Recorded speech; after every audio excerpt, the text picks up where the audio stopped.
Alright, let's watch some Reignbot. The 2004 Bulldozer Rampage. This video is sponsored by Raycon. Is the world opening back up or closing down again? At this point, no one knows, but either way, be it Raycon, guys, support Reignbot. Raycon's everyday earbuds have you covered. These earbuds, first and foremost, are comfortable and don't constantly feel like they're going to fall out. And on top of that, they sport more comfortable than my ancient life Apple and come in at about half the price of other earphones brands. Yeah, how many of you remember this? Then fall back on Raycon's 45-day happiness guarantee. It doesn't even have a microphone. Send them back. Now, this July has been one of the most chaotic months of my entire life, with one terrible situation after another, and Raycon's everyday earbuds have been right there beside me during this crisis as I pace my apartment listening to Inside on Spotify on an infinite loop. You can grab your own pair today for 15% off and use them for more productive things like audiobooks, I'll put the other one in for this, and so on, by heading on over to Reignbot.com/Reignbot. Again, that's buyraycon.com/Reignbot.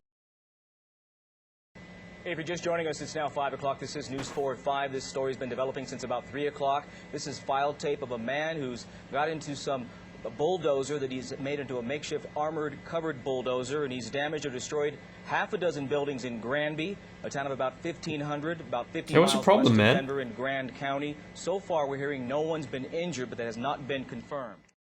What for? On June 4th of 2004, a 52-year-old man by the name of Marvin Heemeyer mailed several audio tapes to his brother.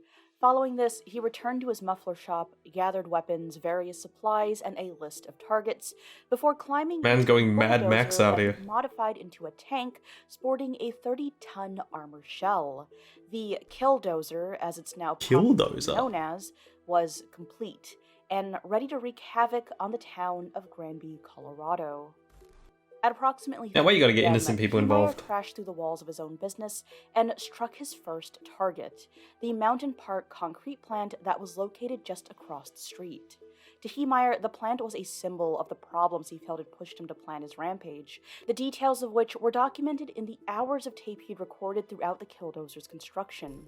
See, the concrete plant had damaged his business, and when he'd purchased the bulldozer with the intention of building a road to bring in new customers, permission to do so had been denied. The town council was bowing to big money at the expense of everyone else, and Heemeyer was not the only one in Granby who thought so. Heemeyer, as it turns out, tried to take things into his own hands. Acting quickly, the concrete plant's owner attempted to stop the Killdozer with a front-end loader before allegedly being shot at and forced to flee. Minutes later, Heemeyer had already destroyed 2 buildings and several vehicles, but he was not done yet. He then made his way to the highway, at this point being pursued by several emergency. This man's playing GT, more like Saints Row, actually. A police SUV that got he tuned his bulldozer out. Tank. Before the Killdozer could reach town, Undersheriff Glenn Traynor managed to climb on top of it and open fire. But it goes without saying that this was nowhere near enough to stop Heemeyer's destruction. Damn, Officer Turbo over here. I think the thing that drove me is that I knew killing him behind the wheel was the only way we were going to stop this thing. Ooh. That's tough.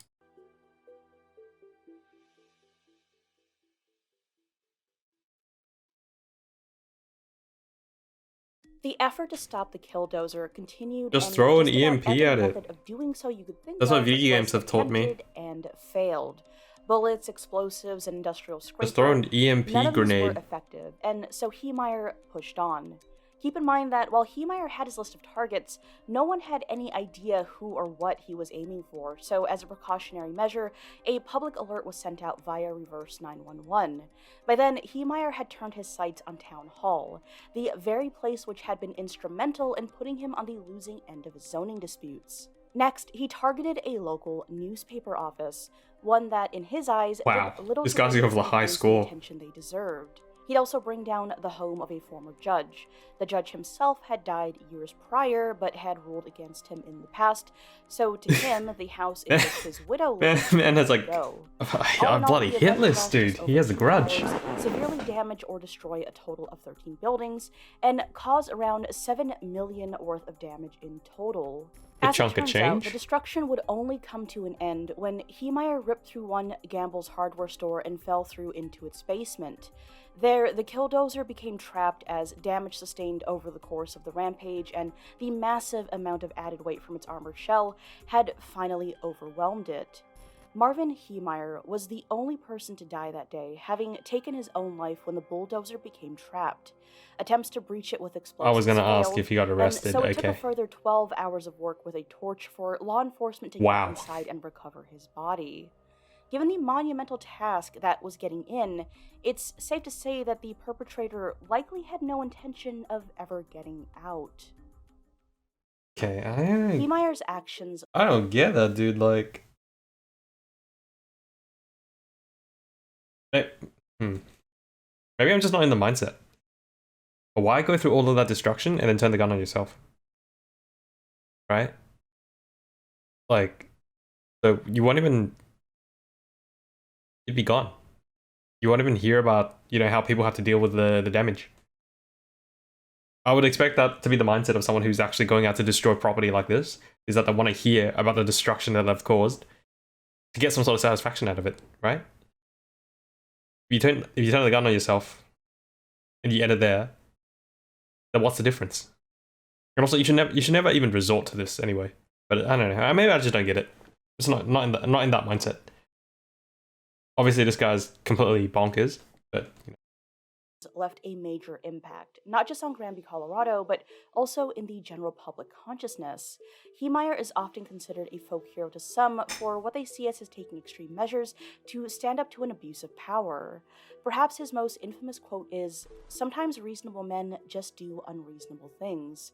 This in particular that is profound. resonates with people, which makes sense given how powerless we can feel in the face of uncaring governments and impossible odds. Now, just how reasonable Heemeyer was, however, is up for debate. His supporters will tout the fact that no one else was killed as evidence of his intentions, though some feel the lack of death was not for lack of trying. It's claimed that Heemeyer shot at gas tanks, which some took as intent to kill nearby officers, though It's hard to supporters say he feel didn't it was intend to aimed kill at anyone when he's further ramming through property. businesses. There could be Others cite people the in fact there. that 11 of the 13 buildings he targeted were occupied. Keep Yeah. in mind, this was all midday and during business hours. He was just lucky A he didn't notable kill anyone. example includes a library that was attached to Town Hall, in which school children were present until just before the attack. There was, of course, no way for Heemeyer to know that the building He's had no been empty. hero, guys. While we can't prove that he He's just a specifically wanted to kill disgruntled people, man. if he was truly only interested in destroying property, you'd think he would have done this at 3 a.m. Going instead out of full 3 p.m. anarchy mode. But of course, there's no way to read his mind. We'd like to talk now with Bonnie Brown. Bonnie is joining us by telephone. And Bonnie, we understand that you are a friend, perhaps, of the man who is inside that bulldozer. Is that correct? Yes, that's correct. What can you tell us about this person?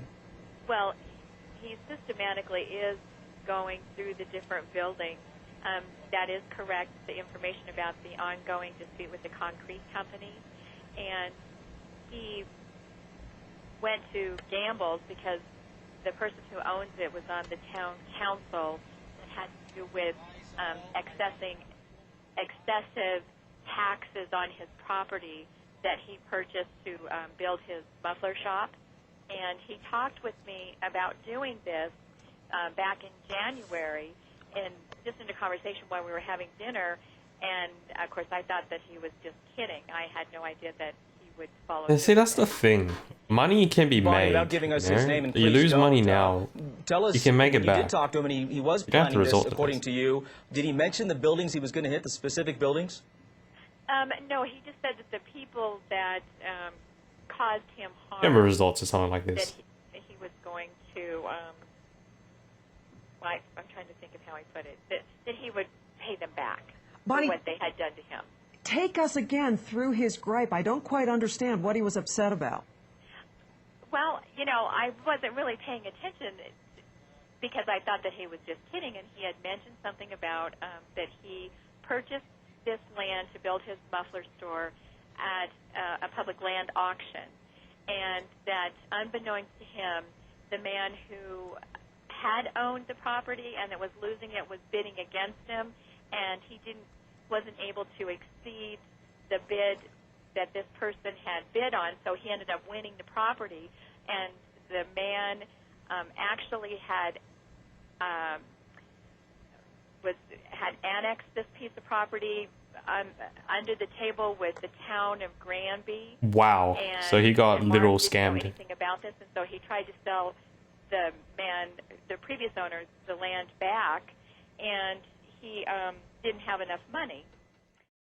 People are shitty, man, The but year like of you the should never attack resort to had this. also seen Heemeyer's father pass away, and his romantic relationship fall apart. This, in combination with his zoning grievances, which dated back as early as 1992, may go some way to explaining his state of mind. Heemeyer, as it seems, had begun to believe he was enacting God's will, and even took the fact that It's always no one God, isn't it? questioned the makeshift tank he was working on as a sign he was being protected by a divine force. Among the material he left behind, he said the following, quote, "God bless me in advance for the task I'm about to undertake. It is my duty. God has asked me to do this. It's a cross that I'm going to carry, and I'm going to carry it in God's name."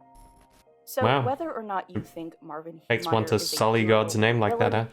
it seems the authorities were able to predict his infamy. The remains of the Killdozer were broken down and carted off to several undisclosed scrapyards in an effort to avoid would-be collectors seeking out mementos of his rampage.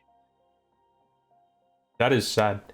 What This happened to video him was very researched and unfair, written by but what he Vox also and did edited was by completely Document unreasonable. Productions, with additional writing and editing by yours truly. Now I feel As bad always, about the thank you jokes I so made. much for watching, and we look forward to seeing you. That was a good video, Reignbot. I appreciate it. It was really good.